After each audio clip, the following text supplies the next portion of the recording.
from Vrabel, and Shane Bowen obviously deserves a ton of credit, but someone's going to step in and fill the role. It's the next man up mentality.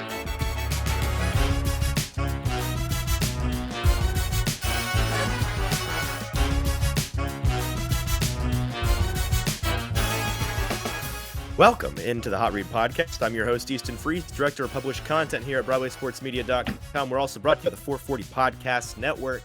Happy Tuesday to everybody. We are joining you. This is the show for Tuesday, November the 22nd. November, absolutely flying by right now. I'm joined as always by producer JT. JT, how are you?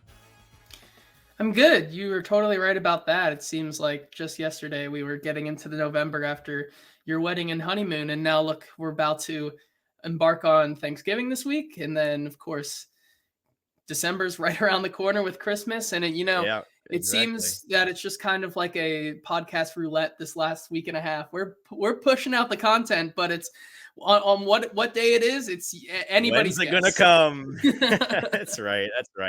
Apologize for that the past couple weeks. Titans playing on Thursday night kind of throws the schedule off, even if we were sticking to our schedule. And then I'm pretty sure we said we'd have a show for Monday morning, but after doing a show Saturday, it felt like it was going to be a little bit rushed to have another show Monday morning, and there wasn't a whole lot to talk about. So wanted to give it a day, and also wanted to get a guest, and we got a great one for today's show. Austin Huff. You know him from Twitter, I'm sure. If you know him from anywhere, Korked Bats. He's a radio host in Chicago, as well as host of the Tighten Up podcast over at A to Z Sports here in town. And he is one of the most entertaining guys to listen to, and had a great conversation with him. So that's the meat and potatoes of today's show. We've also got our Titans news, as always, with producer JT. We'll talk about some things that happened this weekend when the Titans were off after their Thursday night win in Green Bay. And then we will get to a game of the show, which is an exciting one. I'm looking forward to talking about some teams. We're just past the halfway point now in the NFL. We got the stretch run coming here. What is 7 or 8 more games, JT, left? So we've got a little bit less than 2 months of football left, and teams are kind of settling into their rightful position amongst these standings. You've got teams that are at this point just trying to optimize their situation in the play. You've got teams already packing it in, looking towards the draft next year. But you've got a large lower middle class of teams that aren't in the playoff picture right now, but they might fancy themselves a sneaky contender down the stretch. And we're going to talk about some of those teams and whether or not they are dead or alive with the rest of the season coming up here and their chances dwindling. So that'll be exciting. But first, let us get into our Titans news with producer JT. JT, give us the news.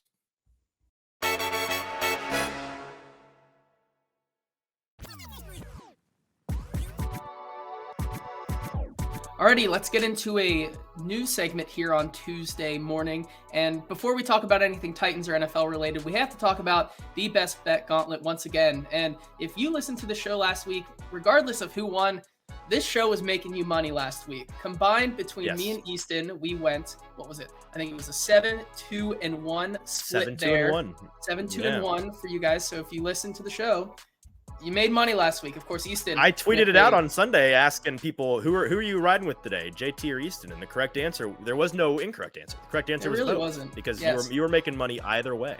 Yep. Easton with the slight edge on the day, going 4-1, which will bring now your record to a very respectable 30-22-3 on the season. So definitely bringing it on late. And then, of course, after my, once again, pitiful 1-4 last week, I turned it around this week and went 3-1-1 to bring me to a perfect 500 of 25, and 5. Gonna take a little bit more from me here down the stretch if I want to come back, but still, we're gonna. That's what contenders want, baby. What do they say? You want to be around 500 by Thanksgiving, and then this is where you turn the gas on. So it's time for you to hit your heater stretch right here, like you did last year down the stretch. Absolutely killing me in our not podcasted version of this game. So I certainly am not resting on my laurels with my lead, but this is the best I've been doing in this competition in a long time. And I hope you're betting with me now because you're making money now, and I'm sure it will fall apart eventually. Anyways, let's move into just a little couple of Titans hits here. Of course, On Tuesday, we'll start to see a little bit more injury report and see where we stand. But just a couple of things. Rookie wide receiver Kyle Phillips is eligible to come off the injured reserve this week. Of course, the Titans placed him on IR back on October 25th with a hamstring injury. And then, of course, a couple other moves. The Titans and JT, sorry to pause you there, but just a note that I picked up right before we hopped on the show.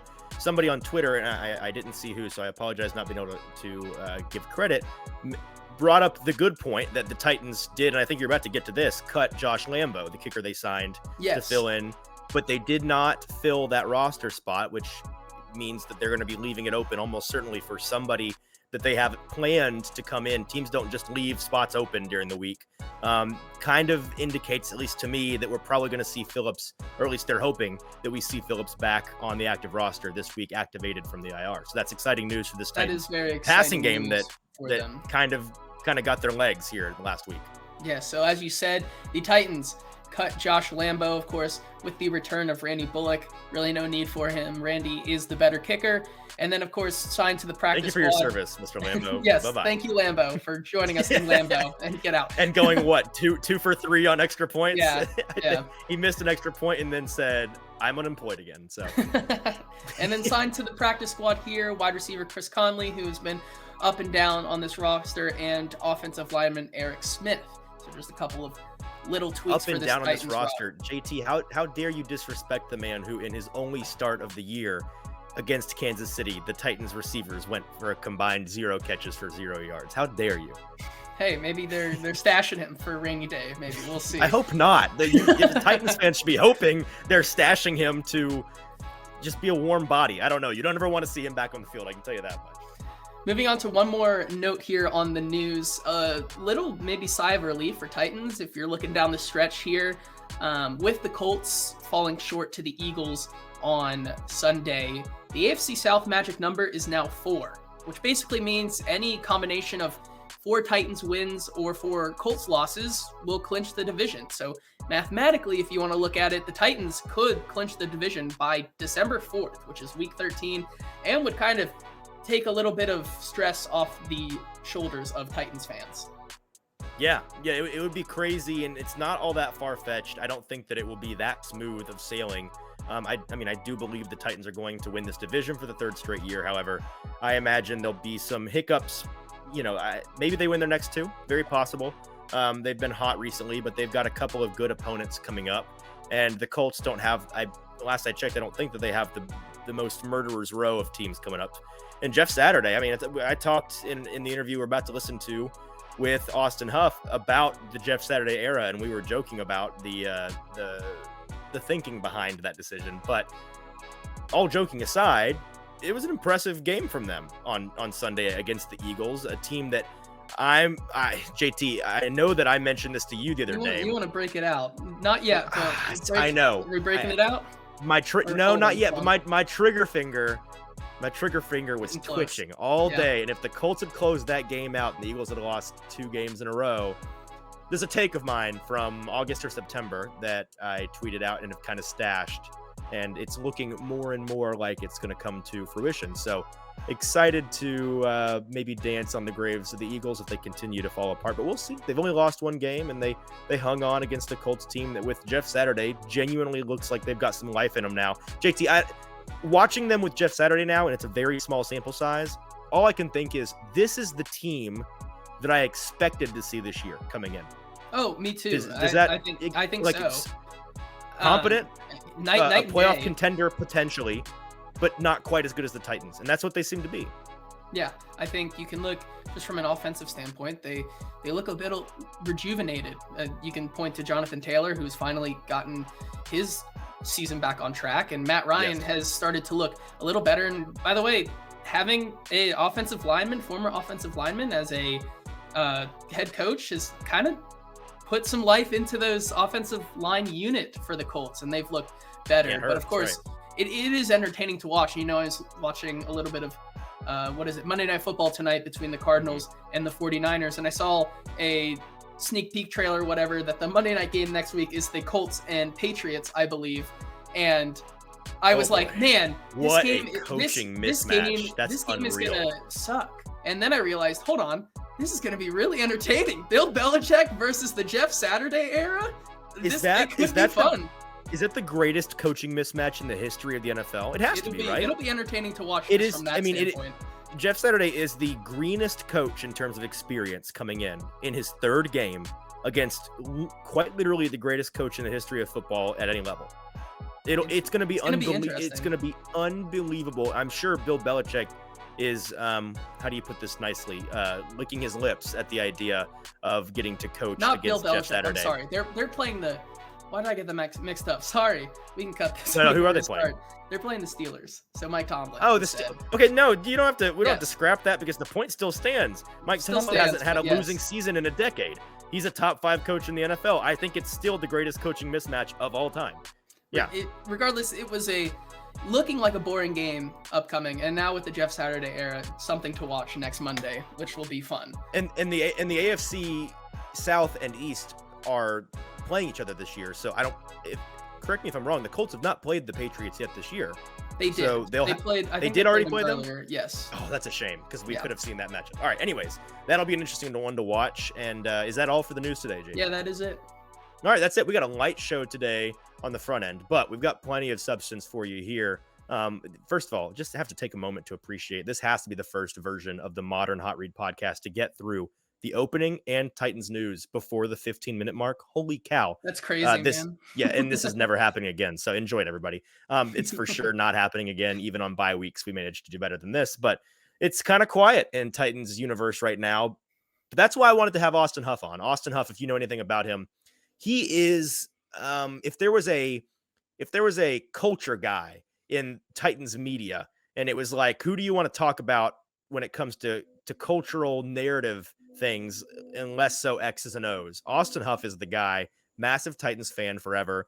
Grew up here. We went to the same high school, we found out in the interview, and he is now in Chicago doing radio, drive time radio, as well as some other cool media gigs that he's got there, going to music festivals and all kinds of awesome stuff. He's kind of a man of the people. And so that's why I wanted to have him on to talk about mostly some coaches in the AFC South. We talked about Vrabel and what kind of coach he is in the league right now, which is one of the best, as well as the Colts situation with Jeff Saturday. And we talked a little bit about the Titans offense. It's a great interview, about 30 minutes.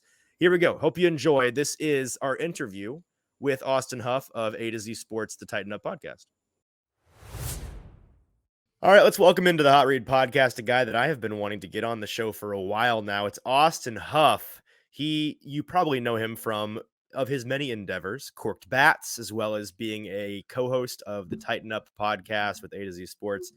Austin, how are you, my man? I'm doing well. The award-winning Tighten Up podcast, I should add, because we technically won an award that for a category that they made solely for our podcast, but technicalities, that is an award-winning podcast. I mean, it is an award that was awarded to you. So, definitionally, you are an award-winning podcast. That's crazy. First of all, tell people a little bit about. I'm curious how you're a Titans fan, obviously, but you don't live here in Nashville. You live in Chicago, if I'm not mistaken. Yes. You do radio in Chicago, but not necessarily sports radio. So, like, what's the connection with Titans Twitter and the Titan content universe? So I grew up in Nashville. I'm a Brentwood High School alum. God bless. Hey, and go Bruins. You and me both, man. Awesome. Oh, hell yeah. God bless and go Bruins. That is, yeah. So I grew up, going to Nashville. I remember the NFL Yes campaign to get an NFL team to Nashville. And so I have been a day one. Well, I'm not going to say a day one fan. When they were the Tennessee Oilers, I was still like a Denver Broncos fan. I remember the game after Christmas, December 26th, 1997, I want to say. They played, Randy Moss and the Minnesota Vikings. I wore a Denver Broncos, a John Elway jersey that I'd got the day before for Christmas to that game. Yeah. And because I was still a Broncos fan. And then once they became the Titans, I think that's when I went all in. I was like, okay, this is our team, new stadium. Yeah. I was dead set from game one. And I mean, it's gotten me a lot of pain and grief in my life. I'm But about to say it's probably all in all, the emotional toll's probably been more negative than positive. But right. recently, not a bad time to be a Titans fan at all. I remember my feeling right after the Super Bowl when they came up a yard short. Mhm. I thought to myself, I wasn't sad. I wasn't bummed. I wasn't depressed. Really? I thought to myself, oh, this is like they'll be back next year. Yeah. That was That we're going was on 22 years ago. 22 or So 3 years now that they have not been back, unfortunately. They gotten close a time yeah, or I two, technically but never specified when they would be back. I just said they would be back. okay, you're right. And so what you'd think eventually they would get back one way or another. We have a number of different things regarding the Titans that we can talk about, but first I need to hear, I guess, kind of your side of the story.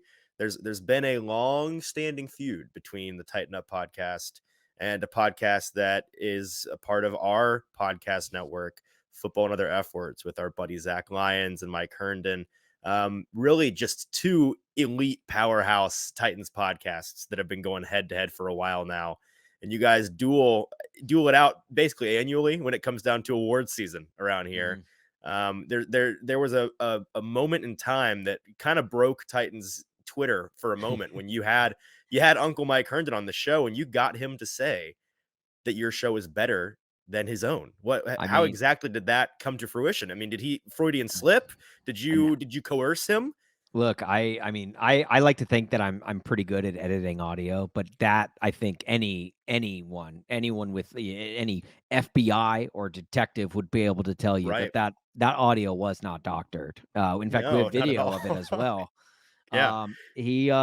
We just asked him, like, said, hey, Mike, like, where do you come out on this whole feud? And he said, look, I've always said your podcast is better than the F Words pod. And I was like, look, I He mean, has always said that, I'm not gonna right. disagree with you, Mike. Mhm. Plus, I feel like Mike Herndon is the go-to authority on all things Titans football outside of, say, a Jim Wyatt, but Jim works for the Titans. So Sure. I think Mike Herndon is like your go-to source. So if he's gonna sit there and say that Tighten Up podcast is the best Titans podcast out there, I mean, like, again, I don't see how you can disagree with them. It's an odd stance from him when it's his own show, but I'm with you. I mean, when I think Mike Herndon, it's balanced, Yeah, nuanced, right. fair. And And so if in fact, it's I've told him, like, whenever I come up with like a Titans take, I always scour his Twitter timeline to make sure I'm not like too far in left field. Like if I'm going to come to the defense of like Ryan Tannehill or say like, oh, Malik Willis didn't play that bad. Like I always like check his timeline to see if it's like, okay, if at least I'm in like the ballpark of what a fair and balanced take is. Like that's how I view. He's the measuring stick for Titans Twitter. And if for him to say that, I mean, like, look, I'm not gonna disagree with him. I No, I feel know. like He's like with the internet meme where it's like the 9 boxes, like neutral, evil, and chaotic. Like he is true. yes, He is center neutral. He right, is the litmus test for whether or not you're insane. And so if he thinks it, then I don't know. I feel like he's an authority on those things. So that I guess we've settled it here, and we can move on from that. But here's a take for you, by the way. Agree or disagree? Mike Vrabel, best coach in the NFL right now? Ooh. Is there Oh, let me rephrase it. You have to start a franchise today. You get to pick from the existing head coaches as a pool to start building your franchise around. Is there anybody you're taking before Mike Vrabel? am I of abled mind and spirit? Are there any drugs, maybe pills in my system No. whatsoever? Nope. Okay. Well, I was gonna say Jeff Saturday then. You get a little loose, and then Jeff started. I mean, why? I mean, look, he's never coached before. How do we know he'll be bad? Yeah. I actually do love that, and I love that Jeff Saturday came out and won the first game. Like that was, I know, that was, almost won again. I mean, and almost beat the best team in the NFL. it was an impressive look for him yesterday, and it's more than anything to me. It's kind of embarrassing for like the coaches fraternity who like hold themselves in high esteem and they're like, you guys just don't know how hard coaching is. And this guy can get off his couch who was tweeting about fantasy football 10 seconds ago. And which just the irony of guys like Rex Ryan and Bill Cowher coming like blasting Jeff Saturday for getting a coaching job without experience when they literally went into broadcasting without experience. Yeah. You've got people working their way up. It's the exact same thing that they did. Yes. So you really can't. And do I think it was a dumb decision to hire Jeff Saturday? Yeah, I thought it was one of the dumbest decisions ever made by the Colts franchise. Which is a high bar, but yeah, it tops starting Curtis Painter at quarterback for a season. Yikes! That was a really bad decision. Yeah, right. So I think for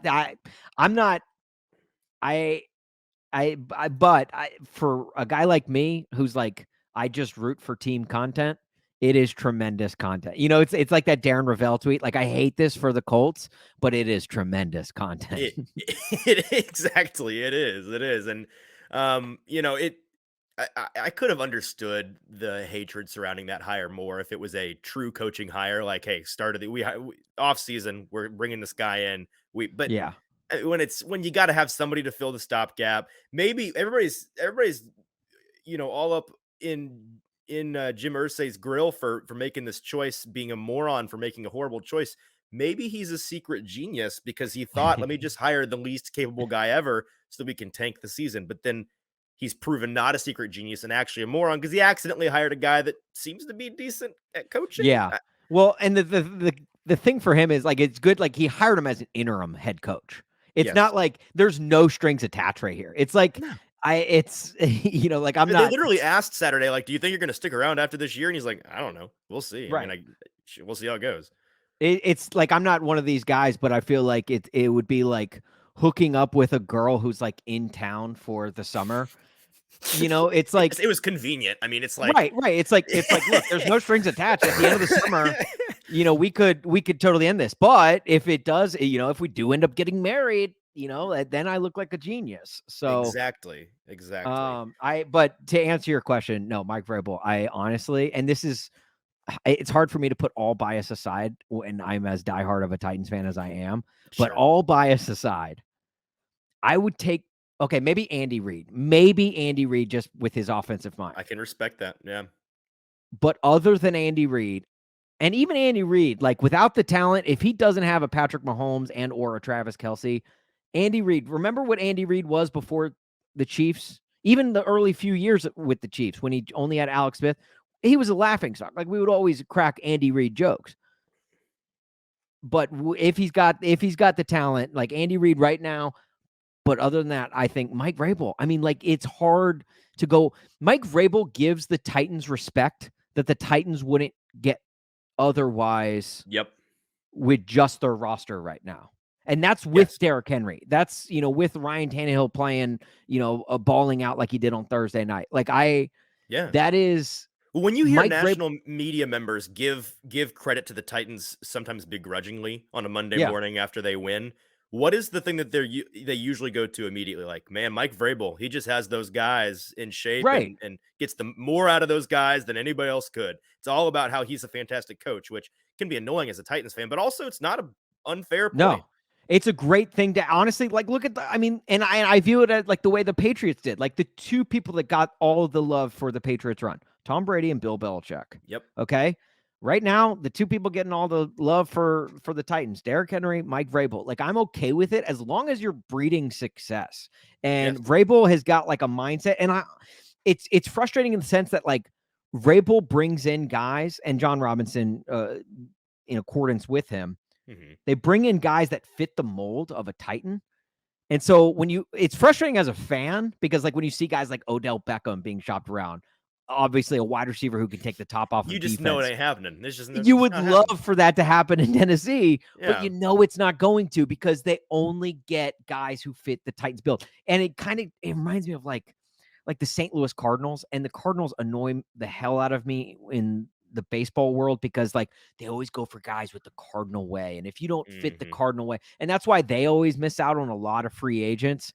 but it's so people can tout the Cardinal way. There's somewhat of like a Titan way going on right now. And I hate that, because I hate that term and that, that blanket statement of the way the Titans run their franchise. But there is becoming this like feeling of the way the thing is being run, and it stems from the top down. And Vrabel is a huge part of that. Guys enable like his mindset and his just work ethic and his demeanor when they take the field on Sundays. The culture definitely looms larger than life, and it seems to the legend of it continue to build. I think it's a fascinating conversation because, like you said, you see these teams.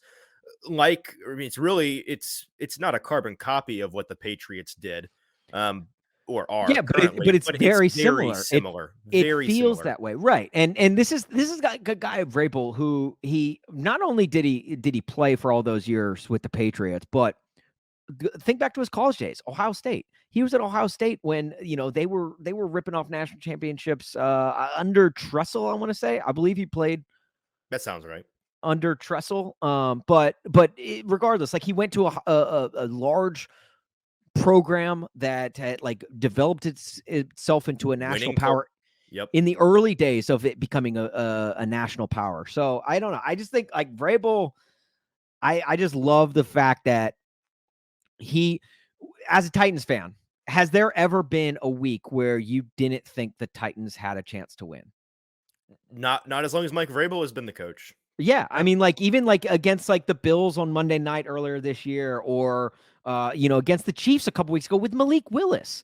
Like when Ryan Tannehill was announced he was out for that game, it was like, man, I don't think we're gonna win. But, and there's always that but with the Titans, like because of the way Vrabel like runs his team and with the way his defenses play. And I don't know. I feel very, very grateful to have Mike Vrabel as the head coach of the Tennessee Titans. You make a great point that it really shouldn't be all that surprising to anybody that Mike Vrabel does maybe a better job than anybody right now instilling a winning culture with the Titans, because before he was a head coach, all he did as a player was exist within winning cultures at Ohio State and then New England and then Kansas City at the end of his career. Like and the Houston Texans. Yeah, well, as a player, right. And then as a coach, he decided to dabble in what it means to be a loser so that he could know to avoid those things at all costs. Right. And know what not to do. Exactly. He had to get both sides of the coin. He had to learn the hard way. But it's interesting, the conversation around, like you said a moment ago, when these teams that culture is the forefront of their team and they don't, I mean, there's kind of a choice there when you're team building, right? Like you can build around players and personalities and go as they go. Kind of like the Rams, they've got a good head coach with a strong culture, but they go as their stars go. Very top heavy team. Yeah. With a team like the Patriots or with the Titans right now, they do miss out on some of those star players because it's just as important to them that the guys they bring in are a cultural fit as it is that they're good players, or a scheme fit or anything like that. And that can be frustrating when there are these big market guys that you would get otherwise. And I mean, you saw like the Patriots went out and broke their own rule like one time ever with Randy Moss, and it just worked because he was a superstar. But the Titans really I guess the Titans tried to do that with Julio Jones a little bit. It also did not really work. And Randy Moss. and Randy Moss and Andre Johnson and the laundry list of great Titans, former Titan greats, Adrian Peterson. So it's, but do you think, I don't know. I saw on Twitter earlier this week from the guy, Jason is his first name. I don't know his last name. He's the guy that runs Over the Cap. And he put out a chart of all the team's payroll charted alongside their record, their success this year. And it was like there was no team in the league besides the Giants, who Brian Daboll has been doing a great job overachieving so far. But I kind of think that the magical September and October for the New Jersey teams are coming to an end here shortly. Rough weekend for them, at least. Seriously. Besides them, there's no team in the league, even in the stratosphere of where the Titans are in terms of succeeding, being in the upper echelon of winners right now in the league. But also their payroll. I mean, you got the the Dolphins and the Chiefs a million miles in the expensive direction. The Titans are just chilling in like the middle class zone. And it's like, well, that's not surprising at all, because that's what the Titans do. They don't operate as individuals. They operate as a unit, as a collective, and they win or lose that way. I guess my question in a roundabout way is, as people often get frustrated with that way of team building, does it make sense to you rationally that that's the way that it has to be when this is the way that they try to play?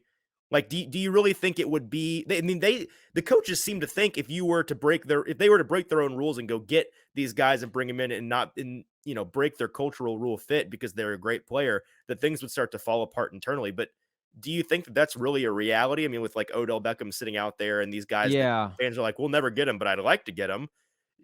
Do you really think that they're right about that? Well, I think it's a little twofold. Right now, the Titans, they definitely get more from less. They get more with less, and and again, going back to Vrabel, just the way that he can. I mean, look at the defense this year alone. This is one of the top defenses in the NFL, and that's with the number of injuries that they've sustained. I mean, they had a game without Jeff Simmons the other day, and they racked up 6 sacks. Like that's absurd. Like that just shows you that from Vrabel and Shane Bowen obviously deserves a ton of credit, but from a defensive standpoint, these guys know how to. It doesn't matter who's playing. Someone's going to step in and fill their role. It's the next man up mentality. I kind of wish we had a little bit more of that on the offensive side of the football, but obviously we all know our frustrations with Todd Downing. So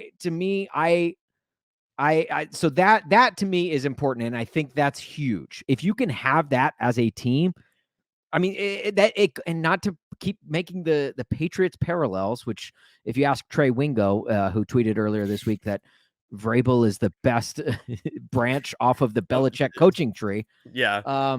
At least a good thing Trey hasn't worked in the NFL for the last 25 plus years.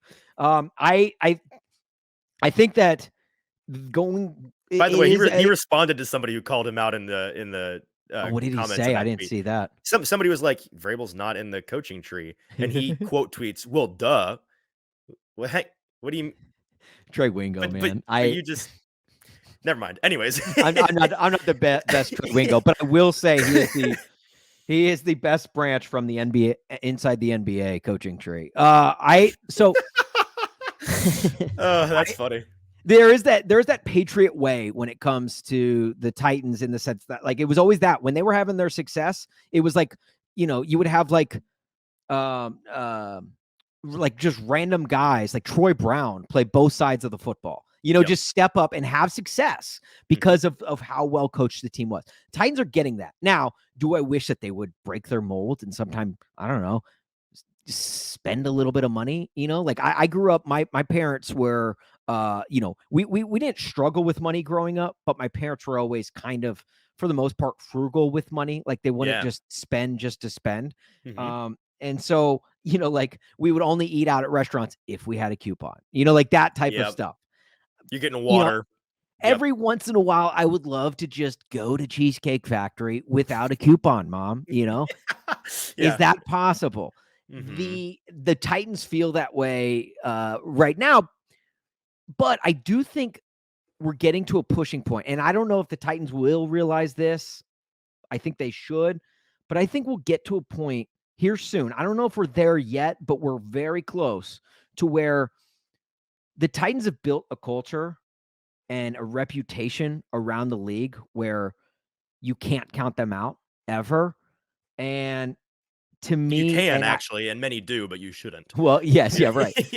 And I think people will realize, like, oh, it's something much more deeper ingrained in the DNA of the entire franchise. Yes, with it's almost like the Steelers. There were a lot of times, many years where no one was picking the Steelers to be their Super Bowl winner, but they weren't surprised when they were making the playoffs every year. I feel like the Titans are getting there, and eventually it'll get to the point where you can go out and get an Odell Beckham or a hot name free agent, and that free agent will want to mesh to the mold as opposed to being the Yes. outlier, if that makes sense. You know, like coming in, Antonio Brown will want to fit the Titans mold and will maybe change his act or his work ethic and to fit in with the culture here, as opposed to I'm going to do things my way. I think the Titans are close to that. I don't know if they are or not, but I'm hoping if and when they do get to that point, then they will have more, I guess, just willingness. Willingness and just like trust in getting guys from the outside to bring them in, even if they don't quote unquote fit the mold. Right. Well, it would have to be, you get to that point and you have to trust that the culture that we've built is so strong that there is no individual that can stir this pot in a way that makes things boil over. Right. Yeah. And that's what they'll have to do, because as you're talking about them, essentially boiling down what you just said is the Titans continue with their culture and their coaching to raise their floor. And like the Steelers for years, even though you may not think that they're the Super Bowl team, you can't count them out. And every single year you're like, yeah, that team, that culture, that coach, probably going to make the playoffs somehow. I don't know how, right. I don't know with who, but they're going to get there. And there's a handful of teams that have been like that, right? It's the Steelers, it's the Patriots. Yeah. The team that came to mind for me in this discussion is the Packers, that for the longest time, that's the way that they operated, right? Like, we want to maintain a winning culture. We're never going to sell out, just sell the farm to go all in one year. We're going to try to be, a 10-win team every single year and get bounced in the first, second, third round of the playoffs. But that's the point. I think the Packers are kind of a cautionary tale for the Titans, because as you become one of those teams in the league, you have to, like you said, be willing to go out and make those leaps, or else you end up like the Packers, right? The Packers continued to not pull the trigger and do the thing that they needed to do, the one or two moves they needed to make that would put them over the top. Right. And they didn't. And so fans get restless when your floor is so high, but you refuse to raise your ceiling along with it. People enjoy the winning for a while, but you reach a point where that's the new expectation. It's like, okay, of course we're going to win 10 games. Then what? And they have to be willing to go get guys to do that. The Packers got their Super Bowl, though, in 2010. So if the Titans want to go ahead and win the Super Bowl this year, I'll give them 10 years of futility of not getting free agents. I will gladly accept that. So I'll take one Super Bowl. Next time I speak to yeah, please do. Just hey, by guys, the way, just win this year. I year. spoke to Austin Huff, and he's totally cool if you win the Super Bowl, that you can just do whatever for the next decade. Right. Yeah, thank you. I appreciate that, Easton. Yeah, just because but you're right. There is a you can't put up with like I'm better than this free agent, or the thing that really irks me right now with NFL teams, and it's not just the Titans issue. The Titans struggle with this issue, but it's almost every NFL team. They put so much value in draft picks. They use draft picks like it's straight up capital. And they are going to, collect it like it's money or spend it like it's money. To me, draft picks are, and we as Titans fans should know better than damn near anyone. Draft picks are hit or miss. Most of the time, miss. It's like going to the grocery and trying to pay for your milk and eggs with lottery tickets. And they're like, we can't accept this form of payment. What are you talking about? Yeah, we don't even know if you've won the lottery yet. Like that is scratch them off. Let's see. Right. That's exactly what it is. And I think the Rams, just last season, proved to more than anyone that you don't need the draft capital. You can trade away all your draft picks, get talent, get good guys in your house, and then you can go and win the damn Super Bowl. Yeah. And I feel like more teams should take that approach. Like if I'm, and again, this is like kind of goes against the balance of the Titans choosing guys their way. But like if the Titans would just spend and go out and get talent, to me, that would put them over the edge. And talent can overlook mistakes, like in the Bengals game last playoffs, which I know like we constantly go back to that, but as like the litmus test. But if good talent could have outweighed the mistakes that were made in that game, Yep. right? So Mhm. like the worse you are as a roster, the more glaring mistakes are in football games. So if you just go out and you get good guys, and like Julio was non-existent in that game, but like if they had another over the top receiver to go along with AJ Well, Brown on that last drive where Ryan Tannehill throws his third interception, if he's not trying to force that ball into NWI in a contested spot, who ends up allowing the interception, frankly, like if that's a better receiver, you can overcome that. Maybe not the greatest decision to throw the ball, right? Like that's and exactly what we're meanwhile, talking about. in the NFC playoffs last year, you see the Rams fend off Tom Brady of all people in a game because they had the talent. And Well, Austin, two playoffs in a row now. You have seen it. You have seen almost too convenient of examples. Like last year, it was like the Rams went and won. What did they ride all playoffs long? OBJ just going ham for 3 straight games. Right. 2 years ago, okay, the Tampa Bay Buccaneers won the Super Bowl. Who scored touchdowns in that Super Bowl? Oh, it was Gronk, who they just added. It was Leonard Fournette, who they just added, and it was Antonio Brown, who they just added. Like that is what you literally, you go and you get 1 or 2 or 3 guys, and it's enough to put you over the edge like that. Without question. And there are many holes, especially offensively, on this team that they could fill. And that's one of the reasons why I'm like, you're hearing all these reports. OBJ is setting up meetings with, the Cardinals and the Cowboys. And it's like, he's been visiting teams like he's on college visits. It's so funny. All year long, he's been doing these college visits to different teams, and they're like giving him, I think they're giving him like gift baskets behind the scenes, and like, he's kind of whining and dining teams. I kind of respect it, honestly. He's recruiting. It feels very much like The Bachelor. Going on one-on-one dates with all of these with these teams. I just wish the Titans would offer him a damn rose. I wish they would. I wish they would just at least make the call. That would even go so far above my expectation for. What if John Robinson just held a press conference the day that OBJ inevitably signed somewhere else, and he's like, "Hey guys, no questions today. Just wanted to let you know, just for the record, I did call. He said no, but I made that call. All right, thanks. Y'all have a good one." But if he paired that with like a couple of tears, like he shed after the at the combine this past year, to show that he really cared. He was torn up about it. Yes. Now that I'd be okay with, honestly. Okay. I gotcha. Yeah. Well, okay. Before we get you out of here, I got one more question. It is kind of segueing that way, anyways. Talking about this offense. There was a lot of talk after the Thursday night game this past week about the offense, and really the box score doesn't reflect it nearly as much as it just felt. It was kind of just a vibe check with this offense that you felt like there was some life for the first time all year.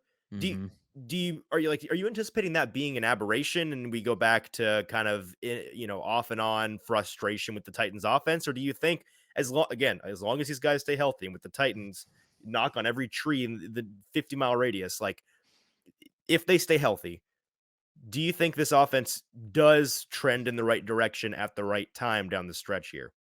Oh man, I hope. Whatever. I was gonna say whatever's in the water that Todd Downing was drinking was working, but whatever was in the water is definitely not. Look, that it's frustrating because it's like, wow, best game of Todd Downing, obviously in the last 2 years. I think that he called. His play calling was on point. Game as a coach, like in his career. Very well might be. All I hear from his time in Vegas was like death and despair. So I kind of think if it was the best as a Titan, it's probably the best ever for him. Yeah, he took like a 9-win Raiders team and they won like 4 games the very next season. Which I know that's not entirely on him, but the similarities are very similar from his 1 year as an Oakland Raiders offensive coordinator to his 1 year as the Titans offensive coordinator last year. It's eerily similar. But clearly he saw that this was going to be his first week of public or like positive press, and he was just like, we can't allow that. I can't. He's like, what are we doing? Like, he had to shut that down. Staying humble. I respect it, honestly. Is what he's about. Stay humble. That was very frustrating because it's like, man, finally, like I wanted to give him his kudos, honestly. Yeah, and I know like that's a long week of kudos. It was gonna be great, especially like amongst like there was a point in time where like Ryan Tannehill was that guy where like you weren't allowed to say anything positive about him because Titans fans would just fly into your mentions and rip you to shreds for it. Mm-hmm. Now that has moved to Todd Downing. We have a joke on Tighten Up Podcast where it's there's that old tweet where every day on Twitter there's a new main character and you don't want to be it. The same thing is true with Titans Twitter. Every day there's a new main character with the Titans and you don't want to be it. For a week there was Nick Westbrook and Keeney after the Chiefs game when he was saying, where were you guys at the beginning of the season when we were making plays? And it was like, what Nick, plays, Nick? Yeah, you weren't making plays. And then he follows it up with like the best game of his career. Yeah. So his time as like the main character was only a week, which was good. It's pretty much been Todd Downing all season. Yeah. If Ryan Tannehill struggles or Derrick Henry struggles, all the blame goes to Todd Downing. And now finally a game happens where you want to give him his props. You want to give him his shine. And then he just parties too hard, which I guess if I had the best game of my career, I probably would have drank a lot, but dude, call a damn Uber. Yeah. I think, do I think this offense can repeat it? Yes, I do, because I've seen this offense be great before, obviously with better pieces last season, but I do think, because I believe in Ryan Tannehill a lot, probably to a fault, because I've seen him be great. Obviously, you don't go 35 and 16. Something like that. Double as a starter, well over doubling your like that. That's incredible. And a lot of people want to, we can't win in the playoffs. It's like, I don't know if I can cuss on here, but it's like, bitch, you can't go to the playoffs. Yeah. Like, you can't go to the playoffs if you don't win in the regular season. The regular season is essentially a playoff, and you have to get there. And then once you get into the playoff, it's anything can happen. Teams can make runs. You just have to get in. And he is, to me, Ryan Tannehill is good enough, because especially when you got a workhorse like Derrick Henry, as long as he's not, and he doesn't even need to produce, as he showed on Thursday night against the Packers. He didn't really do much, Derrick Henry. He had one great screen pass that went for a number of yards, but other than that, it was pretty quiet night for Derrick Henry. So like, if he can be like, if Derrick Henry doesn't have to be Derrick Henry and Ryan Tannehill can throw for 300 plus yards through the air, hell yeah, sign me up. Let's get more of that. And I'm hoping Todd took meticulous notes and said, okay, let's repeat basically what we did.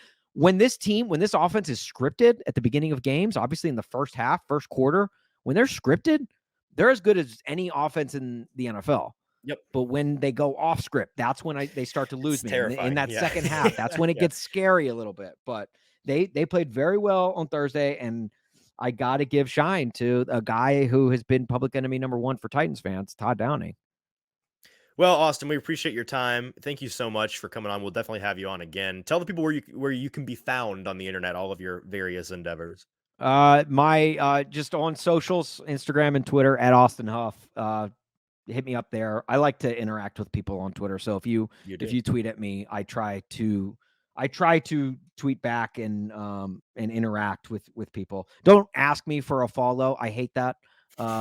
It's one of my biggest pet peeves on social media. Hey, you should follow me, or show me why you want me to follow you. Yeah. Show me why I should follow you, and then I will submit your resume, please. Yeah. But yeah, and then obviously Korked Bats. That's Korked spelled with a K on all the socials: Twitter, Instagram, TikTok, YouTube. We honestly, and anything that I put out or Korked Bats puts out, we don't take ourselves too seriously. We just try and have fun with literally everything. And the people that, if you're looking for some serious talk, there's plenty of places on the internet for that, but you will not find it in my corner of the internet. Love it, Austin. Thank you so much for your time, man. We'll have you back soon. Easton, I appreciate it, man. Thank you.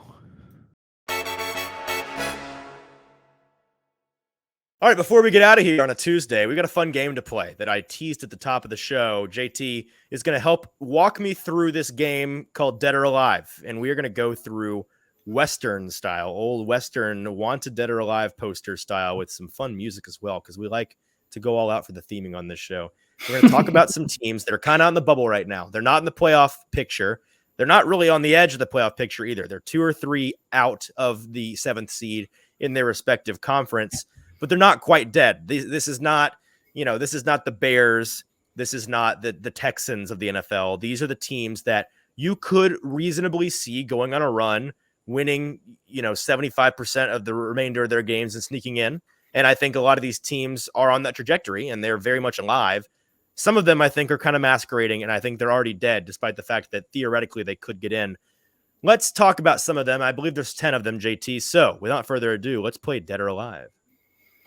Alrighty, and let's bring up our wanted posters here on Dead or Alive. I'm not going to do that. Partner. Not going to do that the whole time, but I had to get that out of the way. Let's bring up we'll bring up the first one here, who at the time of recording is down 31-10 to the 49ers in Mexico City. Of course, the first team we're going to be talking about is the Arizona Cardinals, who are currently being led by, if we're doing Western style, probably one of the best names for a Cowboy, Colt McCoy, down there. Colt McCoy with in Coach Arizona.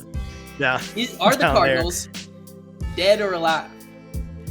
The Cardinals, I'm afraid to say the Cardinals are dead. And they're dead tonight. They are, like you said, about to lose. We're, I think, almost to the 4th quarter here. Going into this game, pulling it up right now, they were 4-6. They're about to be 4-7 in an underwhelming NFC West. It's not a matter of them being in a conference, a division, or a conference for that matter, because we know the NFC is so weak this year. It's not a matter of them being in amongst competition that they can't compete with. They can. They're not that far back mathematically. However, they are a team that, it's a tired narrative, but it's true. They, year after year, continue to shrink down the stretch. And as long as Kyler continues to have injury issues, which it seems like every year around this time, we're dealing with some Kyler soft tissue injury that's either hampering him on the field or keeping him off the field. Luckily, they have a pretty competent backup in Colt McCoy, but he's not good enough to, I think, drag them out of the hole that they've already dug themselves with what I think is a lost season. So the Cardinals are dead. Moving on to our second team, who is wanted dead or alive. The team that the Tennessee Titans beat last week. And of course, they got a gunslinger back there, but he's not doing enough right now to keep them off our wanted posters. So are the Green Bay Packers dead or alive? Partner, they're dead, and this body is still warm. This is a fresh one. The Titans just dispatched the Packers on Thursday Night Football. I'm old enough to remember to a week ago today, we were all sitting around the metaphorical NFL media content creator table talking about how the Packers might just be poised to get their season back on track. A big win against the Cowboys at home puts them back one game out of being back to 500. All they had to do was beat the Titans, the lowly Titans, on Thursday Night Football, once again at home in Lambeau. They'd be back at 500, and they'd be, like I jokingly said about you in the Best Bet Gauntlet, contenders. All they want is to be at or around 500 come Thanksgiving, because the NFL is 2 seasons, folks, and as evidenced by the magical New Jersey football team's run in the Jets and the Giants. They had a magical September and October, but we found out this weekend, and I think it's going to continue. It's time for the New Jersey teams to sit back at the little kids table where they belong, and the real Thanksgiving feast is going down with the real contenders, the adults and big boys at the table are coming out to play, and I think that their fun is over. Here's a random, just, you weren't asking for this, but I'm giving it to you because it's on the top of my head. I don't think either of those teams are going to make the playoffs. Anyways, the Packers are dead. To talk a little bit more about them, they would have to, I believe, win out to get to 10-7, which in the NFC, you could sneak into the playoffs in this NFC with 8 or 9 wins. However, the next 2 games are tough for them, though. It is. That's what I'm sitting here looking at. The next 2 games are really tough, and they are in a division with one of the only good teams in the NFC, the Vikings, at 8-2. The Vikings already have a 4-game cushion in the win column against the Packers. I believe the Vikings and Packers still play once again this year, and the Packers will go into and the Packers will go into that game as the underdog. I think that it's going to be interesting to see if things continue to, frankly, if they lose any more this season, and they get to a 9-win ceiling. Do we see Aaron Rodgers play the rest of the year? Do we see the Packers finally jog their guy that's been sitting on the bench for a couple of years now, Jordan Love, out there to see what they've got in him? It could get ugly fast, and for a coach in Matt LaFleur, who had such a not just great but record-breaking first 3 years of his career in Green Bay in terms of winning, things are regressing to the mean aggressively and dramatically for him. The Packers are dead. Moving on to our third team here, let's talk about one who has had the hangover of their lives this year, of course. Relatable. The Los Angeles Rams, who I think they are currently tied for the worst record coming off a Super Bowl victory. I saw that somewhere. They were, before this week, they were either tied or we're leading the worst record through 9 or 10 games for a team coming off of a Super Bowl win. Yeah. Yes. So are the Cooperless Cup, might I add now, Rams dead or alive? Is it the Cooperless Cup Rams or the Cooper Cupless Rams? The Cooperless Cup Rams. Okay, the Cooper. I just wanted to make sure. Yes. Okay, so no more cups for Cooper on the Rams, and no more life for the Rams either. The Rams are dead, I'm afraid, and this one's not all that shocking. Rams dead last in their division. The NFC West sitting at 3-7. Matt Stafford came out of concussion protocol last Friday. He's now back in that concussion protocol. Never great. We saw Tua do this early in the year. He went down with what seems to be his second concussion, and any player that goes down with 2 concussions in short order like that, they tend to be out for an extended period, especially when their team sucks, and every time they go in there this season, they're getting murdered. The Rams are a perfect cautionary tale of when you sell the farm, you have to be prepared to deal with the back end. And frankly, listen, this is all worth it for the Rams. They got their ring, right? They went all in. They got their ring. So they're happy now. They should be happy now, because selling their soul last season, frankly, has set them up now to be the most top-heavy team in the league in terms of talent. That top-end talent isn't playing isn't playing at a high level, and or are hurt. And when they suddenly don't have Cooper Kupp and Matt Stafford on the offense, there's no longer any plus players on the offense. Of the starting 11, there's 2 plus players in Matthew Stafford and Cooper Kupp. And that's it. No more Odell. I don't see any reason why you'd think he's going to come back after the season the Rams have had. I will eat my shoe live on this show if Odell decides to go back to the already dead LA Rams. The Rams, partner, are dead. Yeah, and of course, we're looking at this poster here where we say reward good draft position. Well, they don't even have a first-round pick this year, so it doesn't really even matter. The news keeps getting worse, but yeah, they're in the desert for at least the next 4 or 5 years. Because listen, we know with this team, they've got a head coach and they've got 2 stars, one on each side of the ball, and Aaron Donald and Matthew Stafford. All 3 of them have reached the mountaintop. They loved it. They're all they're on the backside of their careers, and they've all expressed interest, or at least they've expressed that they've thought about hanging them up. And if this team is in bad shape, not just this year, but the foreseeable future, Stan Kroenke might have a disaster on his hands. The Rams may look like an entirely different team a year or 2 from now. So it'll be interesting to watch. Moving on to our 4th one here, the New Orleans Saints, who continue to bring out their hot hand, the red rifle, but not too hot actually. No, it's just dead or alive. The New Orleans Saints. It's more like the red water pistol these days. The Saints. I promise some of these teams are alive in my opinion. I put them in order kind of randomly, and so far we've had nothing but dead teams. That's not the case, I think, with the Saints. I'm actually going to call them alive. I think this is the first alive team, but off the top of my head, I think that of all the alive teams on this list, they are the ones closest to death. And if you were to bet on who's dead next, it's probably the Saints. Listen, 3rd place in their division at 4-7. They keep hanging on just when you think they've lost 2 or 3 in a row and things are going downhill fast. They win a game, and this past week they won in pretty convincing fashion against a horrible Rams team. We'll see if they can keep that up against some competent competition. They've got decent weapons. You just don't know the names of many of them. The defense is kind of up and down, but when it's up, it's playing really well. It's really going to be about quarterback play for them, and it's still the strangest quarterback strangest quarterback situation in the NFL right now. They, for some reason, have Jameis back and healthy and refuse to play him, which is weird. Andy Dalton has been far from a great quarterback for them. He's been very game managery. He's been good enough to win some games, but is he good enough to lead a stretch down the end of the year? The stretch run, got to win. You'd think they need to win at least 6 more games to have a shot. I don't know if they can do that. I can't call them dead just yet, though, because they continue to hang on. And if they win a couple more in a row, they'll be back to 500 to start December and January, and we may be seeing this team in a bad NFC make a push to get in. The Steelers are dead. We are now into the AFC portion of the Dead or Alive posters, and the bar is higher now, right? The AFC, much better competition. The middle class in the AFC is much more crowded. And the Steelers sitting at 3-7 after a tough loss to the Bengals this past Sunday. I think that they'll frankly, I picked them to lose in this upcoming game against the Jeff Saturday era Colts, but we'll have to see about that one. Win or lose that game, I still think that this team is dead. Getting Kenny Pickett in a little bit too late, in my opinion. Trubisky didn't make a whole lot of sense to start the year with.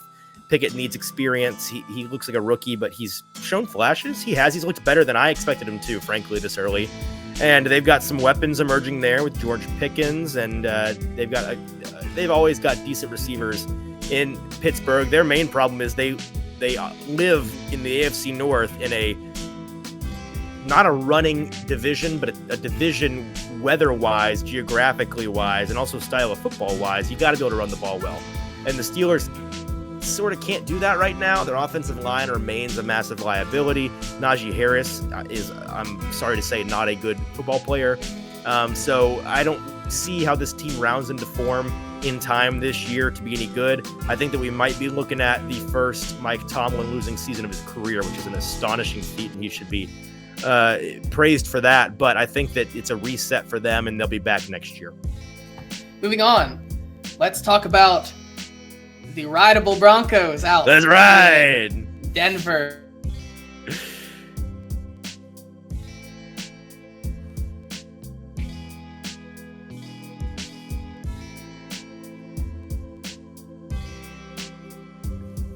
It's just the screen does that. I couldn't hear you for a long time. You can hear me now? Yeah. Okay, cool. Same thing. Jump back in. You can just go right into it. The Cowboys, gosh. The Broncos are no longer riding, and is there a team down bad worse than the Broncos right now in the NFL? I'll answer that for you. The answer is no. The Broncos are in the wilderness, and they will be there for the foreseeable future. They are deader than the doornail.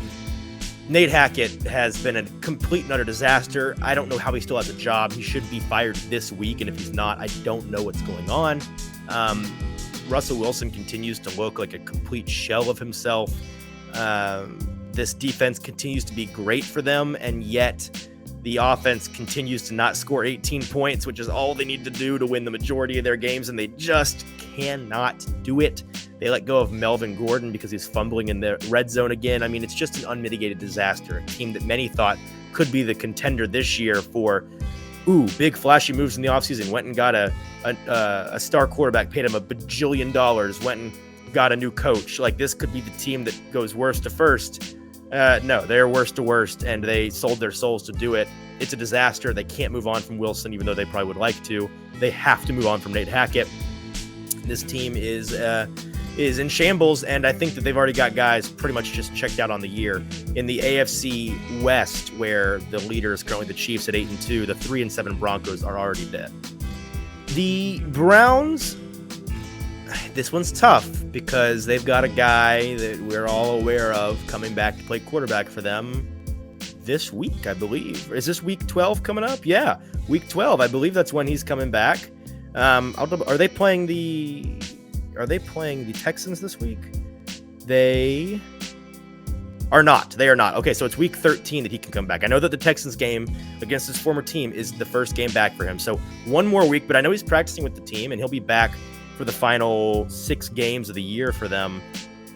The problem is what looked like a good start with Jacoby Brissett and this team doing, ultimately, this is a recurring theme this show, wanting to stay alive to around 500. by Thanksgiving. This team, it meant more to than anybody else because the philosophy would be, hey, let's just try to be around 500 when we get our star quarterback that we paid $1 bajillion for back, and he can lead us down the stretch and into the sunset. Whether that was the right idea or a reasonable idea to begin with aside, they have dug themselves too deep a hole. They are at 3-7. They are tied for last place in the AFC North, behind the 7-win Ravens and the 6-win Bengals. Both teams significantly better than the Browns can be. And frankly, listen, I don't know why anybody would be banking on Deshaun Watson coming back and being a good football player. It's been a very long time since he's played football. In the little bit of preseason action we saw him get this past year in August or September rather, he looked bad. Like he looked like a quarterback who hadn't played in a couple years, and the time has only gone on since then. He's still rusty. They've got the weapons, and I think that they'll be, they may look good by the end of the year, but it's just going to be too little too late. So the Browns, unfortunately, are dead. The Raiders, again, tough, but the thing that makes it easy for me is their head coach. I do not think that Josh McDaniels is not a good coach. I will continue to believe so until proven otherwise. They won a game against a very bad Broncos team in, exciting fashion. Good for them. They've got weapons. Their liabilities on the offensive and defensive line are just too much to overcome. Outside of Max Crosby, I'm not sure there's a plus player on that defensive front. Their run defense is quite bad. There's just a lot of things wrong with the Raiders, and again, they've dug themselves too deep a hole. I think the season was washed a while ago. They might make some noise and, get close to 500 to finish the year, but that won't be nearly enough in the AFC. So the Raiders, and Derek Carr as a Raider, is almost certainly dead. Definitely could play spoiler down the stretch here, but moving on 100%. to our second to last one here. Duval, Trevor Lawrence, and the Jacksonville Jaguars. Are they dead or alive? So I've put them in order of difficulty, and they've gotten trickier down the stretch here. I mean, I think that you could make an argument that they're not dead. However, they're dead, and here's why. They play in a very soft division in the AFC South, of course. The Titans are going to win that division, so they have to get in as a wild card, and there are just too many good wild card candidates in the AFC right now. They're not going to be able to contend. I still think they're a year away. I think that next year they will make some noise and be a problem for a lot of people. I think that they are another team, just like the Raiders, who could play massive spoiler down the stretch, but are they themselves going to be in the playoff race? I don't think so. I think the Jaguars are dead. Finishing up our dead or alive segment, kind of the talk of the town of this podcast episode here, his specific team. We're going to end on a really good one, and maybe a take that might get a little spicy, as Russ and the Danger Witch would suggest. But enough about Russell Wilson. Are the Indianapolis Colts dead or alive? This is going to surprise some people, because last year, right before Halloween, when the Titans beat the Colts for the second time in the season, sweeping the season series, taking a 2 or 3 game lead in the division, I declared the Colts dead, and they had no chance to not make, not dead from the playoffs. Obviously, they had a chance down the stretch, but dead in terms of winning the division. And I stuck by that even when it looked like they got hot in December, and it was always the case. They were dead from the moment that they lost that game onward. I declared the same thing this year when they got swept once again by the Titans, even a week earlier than they had in 2021.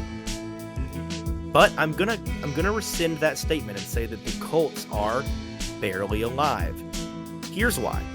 They've managed to somehow maintain a record sort of around 500, 4-6-1, not totally dead. If they won out, I guess at this point they would be 10-6-1, which would, I think, be good enough to get into the AFC playoffs. If not, they'd be like a first team out kind of thing. I think with Jeff Saturday, the energy that we've seen from this team, and like we mentioned earlier, the fact that this team looks like now under Jeff Saturday what we expected them to be at the beginning of the year in this season. As long as they continue to look like that team, I don't know why I should think that they can't get hot here down the stretch. And that's what we've seen from the Colts in the past years. In credit to them, because they do this whole veteran quarterback 1-year rental roulette each and every year. They look horrible to begin because it's a new quarterback and a new system with new players, but they gel by the end of the year and they get hot at the right time. It's just too little too late. That I think will probably be the case this year, but I can't declare them definitively dead because I think Matt Ryan has enough juice left. And if this team continues to play at the level they've played the last 2 weeks, they could win 6 or 7 down the stretch. I don't know. And if they did, they would be in playoff contention. So I'll say the Colts are barely alive. And that's going to do it for Dead or Alive. JT, thank you for hosting and leading us through that. Thank you guys for listening. A couple things before you go. I'll keep it short because we'll be back in short order for our preview episode on Friday morning. Your Black Friday entertainment will be courtesy of this show, of course. We'll be back for that. Don't miss that. We'll be talking all things Titans and Bengals. And if you have been paying attention to the show at all, you know that JT is our resident Bengals fan, grew up, born and raised in Cincinnati, Ohio. So he is going to be a fun one to discuss that game with on Friday. But when you come back for content this week, and I know with traveling for Thanksgiving, a lot of holiday festivities going on this week, you're probably going to be in the car or a plane at some point, and we're going to have content here for you to listen to. So definitely tune back into the Broadway Sports Media universe. The Mike Herndon Show will be back this week, and we're going to have a ton of film to go over in the film portion. So many great plays and bits of the game from Thursday night to break down. I've already been talking to Mike Herndon about it, and he's excited. I'm excited. We're going to really probably overdo it, frankly, in the film section. So if you like X's and O's, you got to check that out on YouTube. It's a video show. You also need to check out F Words, of course. You need to check out Music City Audible, of course. All of our great shows are here, as well as Second and Victory on the Broadway Sports Media Podcast Network. Check them all out. They're great. We will be here for you all week long. And like I said, if you are not subscribed on YouTube, please go and do that. You can watch this show and others in their video form there. That's it for today. I won't do any more selling. Leave us a rate and review. We'll shut you out on the show. I won't give the whole spiel this time, but please rate and review and we will talk about you. Until Friday, this is the Hot Read Podcast for producer JT. I'm Easton Freeze. We will talk to you in a couple of days. Have a great Thanksgiving.